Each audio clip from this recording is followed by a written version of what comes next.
55,000 people work for the federal government in the state of Ohio.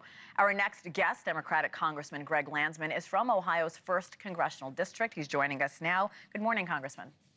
Good morning. I want to dive a little into the federal job numbers in your state, the great state of Ohio. They work within a dozen agencies, from everything to the Veterans Administration to NASA. So talk about how these layoffs could impact your district specifically. So they'll impact the district in really disastrous ways. I mean, one, most districts have thousands, if not tens of thousands of federal employees. 85% of federal employees live outside of DC. So they're in our communities, and they provide services that we rely on, including paying your taxes or accessing benefits that you've earned. And the mass layoffs that the president and Elon Musk are pursuing indiscriminately, right? They're just going after people. I think it's going to be the first time a president has ever intentionally created unemployment. I mean, this is going to be devastating to families and communities, and ultimately to an unemployment number that he's going to be responsible for. Look, no one has said that the government is efficient and cost effective, and I think you would agree this is on both sides of the aisle. We can agree that voters want to slash federal spending. With that said, how are you and your colleagues going to work with the Trump administration to trim the fat? Well, this is the really unfortunate part, because Congress hasn't done anything. They're controlled by Republicans, right? So like, we're waiting on Republicans or urging our Republican friends to put some guardrails for Trump and Musk, because it's mayhem, it's chaos, and it's hurting people. And they haven't done that, and said they've been working on their budget without us. And we're very much game to participate in what should be a bipartisan budget. But their budget wastes trillions of dollars. They just released it this week. Wastes trillions of dollars on the uber wealthy, on Elon and other super wealthy people. It literally cuts hundreds of billions of dollars in healthcare spending, and it adds to our deficit and debt, not by a little, but by trillions of dollars. I follow your account on X, and you mentioned Elon Musk. You've also signed on to the Nobody Elected Elon Musk Act. Now, this legislation, for our viewers, would ensure Elon Musk or anyone in charge of DOGE is liable for claims against the federal government. Trump says Musk is helping to find government waste. Here's a little bit of what he said on that.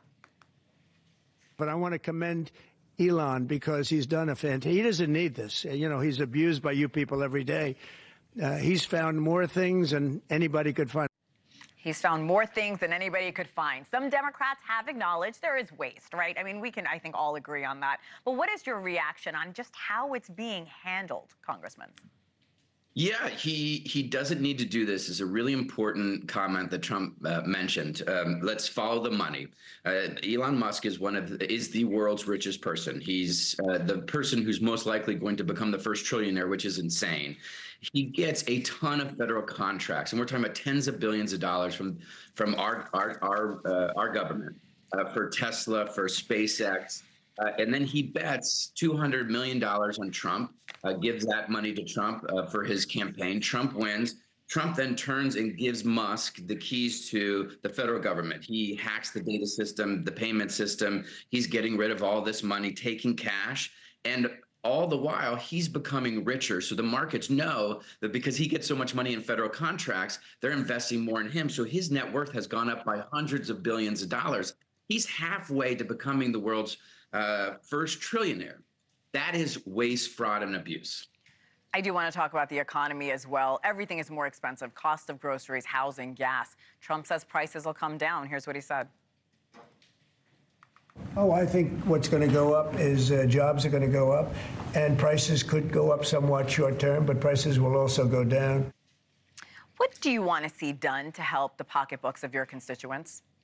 Yeah, I mean, literally, again, he's the first president ever to create unemployment by purging the federal government and laying off tens of thousands of people.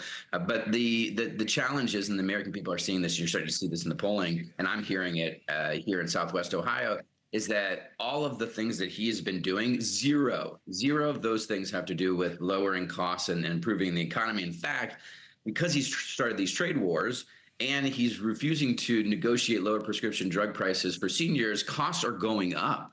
The most important thing that Congress can do is, one, stop this from all happening. But ultimately, we have to fix this economy. Thanks for watching. Go to joinnn.com to find NewsNation on your television provider. And don't forget to click the red subscribe button below to get more of NewsNation's fact-driven, unbiased coverage.